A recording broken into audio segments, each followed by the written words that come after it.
Our larger Eurosport family. We're now on at the final lap of the 2020 European Championships here in Plouay. It's been a magnificent race so far, but not much to separate these riders at the moment. But we have one of the riders just launched, just went accelerated over the top of the pace setting that has been set by Peter Weening of the Netherlands. Just going off the top of the first part of the Côte de l'Ezo at the moment, and another little tentative move, and no initial reaction, Brian. No, I think for the first time in but 3 or 4 laps we've not had any action whatsoever on that climb. So I think that tired legs, everybody just sitting back. They know that it's going to come down to the last time up the Côte de Pont-Neuf. This is going to come down to some sort of sprint. Whether we get a small group kind of chipping off. We see on the right hand side that Rui Costa is still there. There's a few riders in here that probably won't think much of their chances in a sprint. Maybe saving themselves for a last ditch attack on that final climb, but it does look as if it's going to come down to some sort of a sprint in the end. This is an interesting little move. And nobody's willing to take up the chase here. In fact, I thought things would kind of go a little bit quicker at the moment, so I think the Dutch are sending reinforcements up the road. And that is Nick van der Leijken moving up to join forces with Peter Weening. None of the other teams happy to commit at the moment, and meanwhile, we get his name as soon as we can for you. It's definitely one of the Norwegians who's driving clear. But remember, we've still got a couple of really nasty climbs to go. And lots of furtive glances looking around, but very strange tactics heading into the final lap. Teams here playing their cards very, very close to their chest.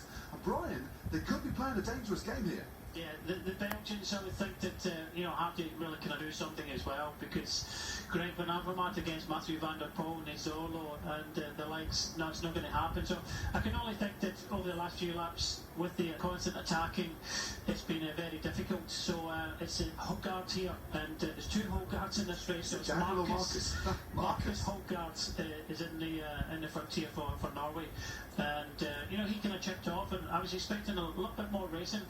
I think some of these guys as well, expecting a little bit more on this lap, but it's the Dutch taking it up, and they look as if they're quite happy, because Mathieu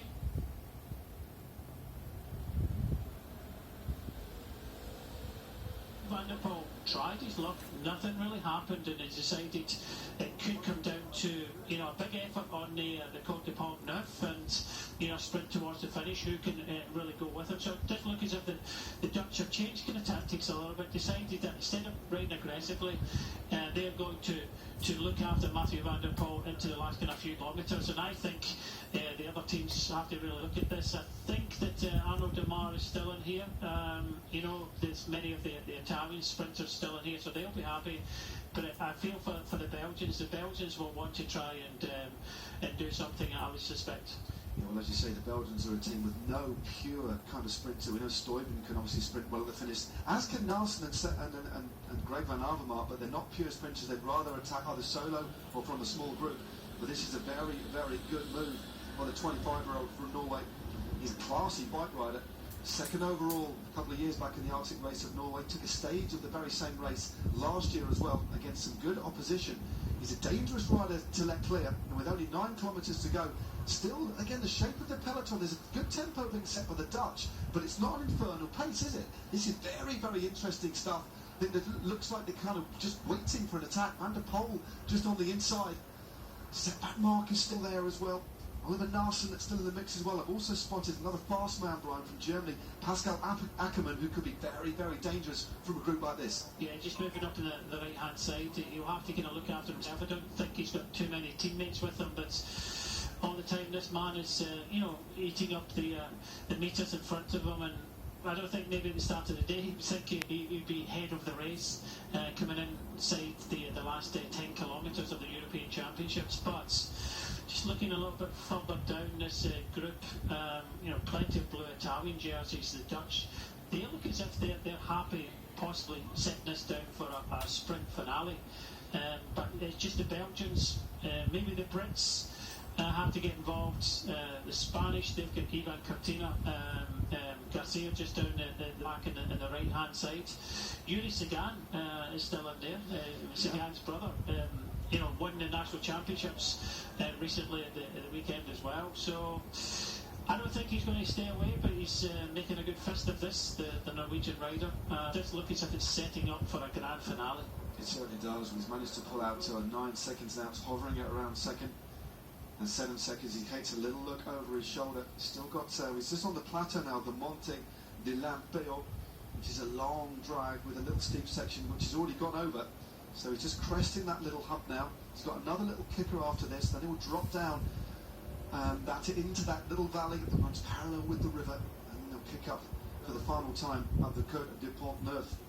And it is the Dutch team still leaning on the front there. Affini not too far away. Sepp van Mark is bringing up Greg Van Avermaet, and also there as well several riders trying to pick out some other dangerous fast men. Nizzolo is still there as well. So the thing is, this late in the race, I mean, teams have had options. You're wondering now if kind of teams are thinking, well, we've done plan A, we even tried plan B. Okay, now we're going to look after our sprinter. Because I mean, there's some teams with that many options. It's dependent. The option is dependent on the way that the race unfolds. Do you know what? Looking at it and the way it's going to set up now, I thought it'd be a little bit more active. It's not. I don't think anybody's had the kind of upper hand. Now it's kind of all together with it in this front group. I would think that the Belgians will set it up on this last climb up the Côte de Pont-Neuf, and it could be Oliver Nassen. It would be possibly their protected rider, just on the left-hand side in the light blue. He's having a chat with his teammate at the moment, and that is Jasper Stuyven. So I think the Belgians are setting up for a big attack on the last climb. Top of it comes 2 kilometres to go down to the finish. I think the French, the Italians, they're happy for this to go to a sprint finish with the Dutch as well. But just watch out for the Belgians. And I would think that Rui Costa has to kind of follow Belgium on this climb. So I don't think we're going to see a group of about 50-60 coming into the finish and sprinting this out. We might see, similar to yesterday, a group of about maybe 6, 7, 8 riders coming to the final. Just see, Tom, I do agree with that, mate.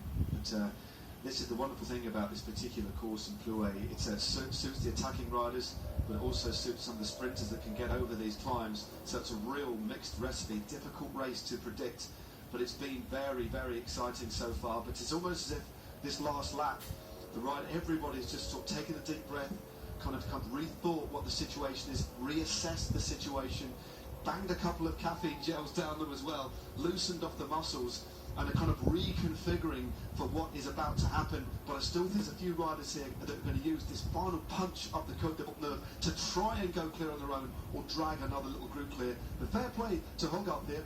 Look at that, getting as aero as he can on this descent, and at the same time saving a little bit of energy.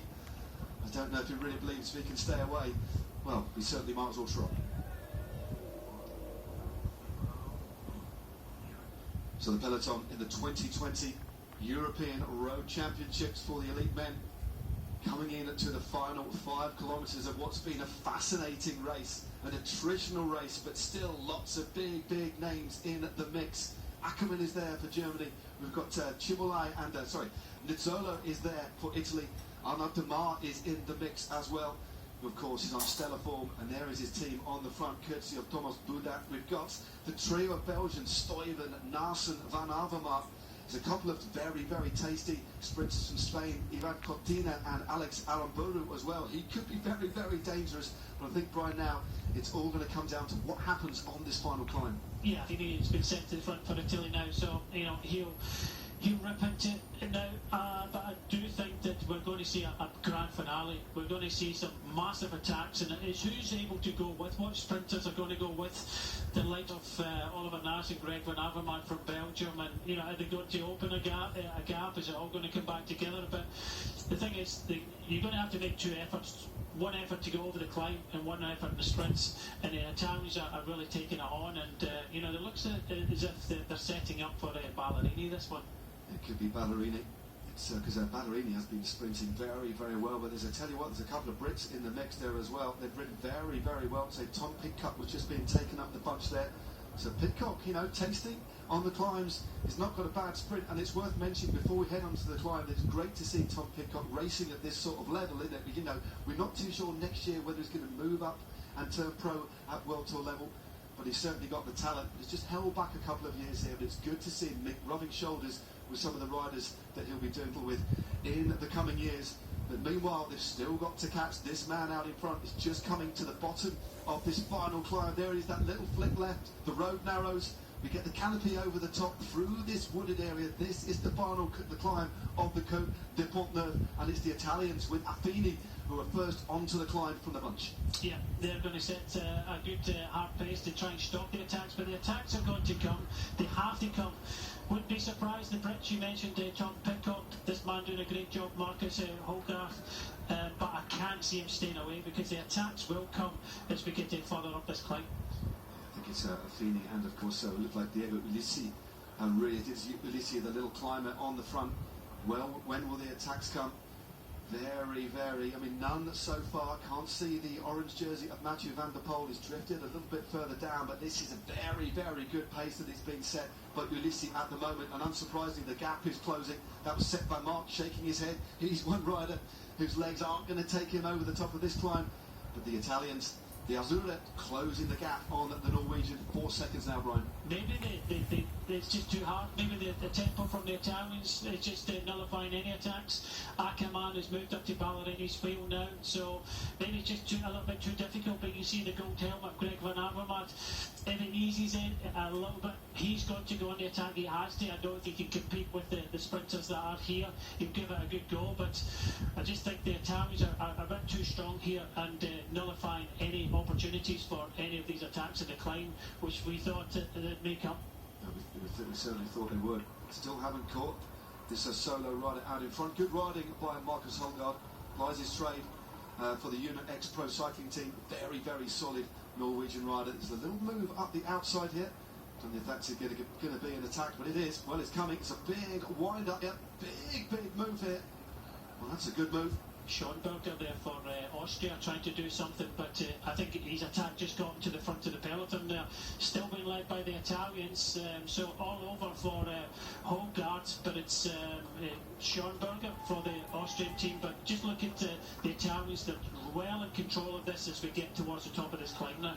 What a good attack there, the only rider able to get any sort of gap. And now another attack over the top. It looks, it's Pidcock. Pidcock's going to Rui Cotter's on his wheel. Tom Pidcock from Great Britain is on the offensive, and he's opened up a gap straight past the Austrian. What a move by the rider from Great Britain. And Rui Costa from Portugal trying to close him down. He has to do that. We knew that the Brits had to go to attack. This is the only chance for Rui Costa as well, so it's a massive attack. He's a little bit bunny, he's looking around, but the Italians are on it and they've got numbers at the front, Matt. Well, this is a brave move by the young British rider.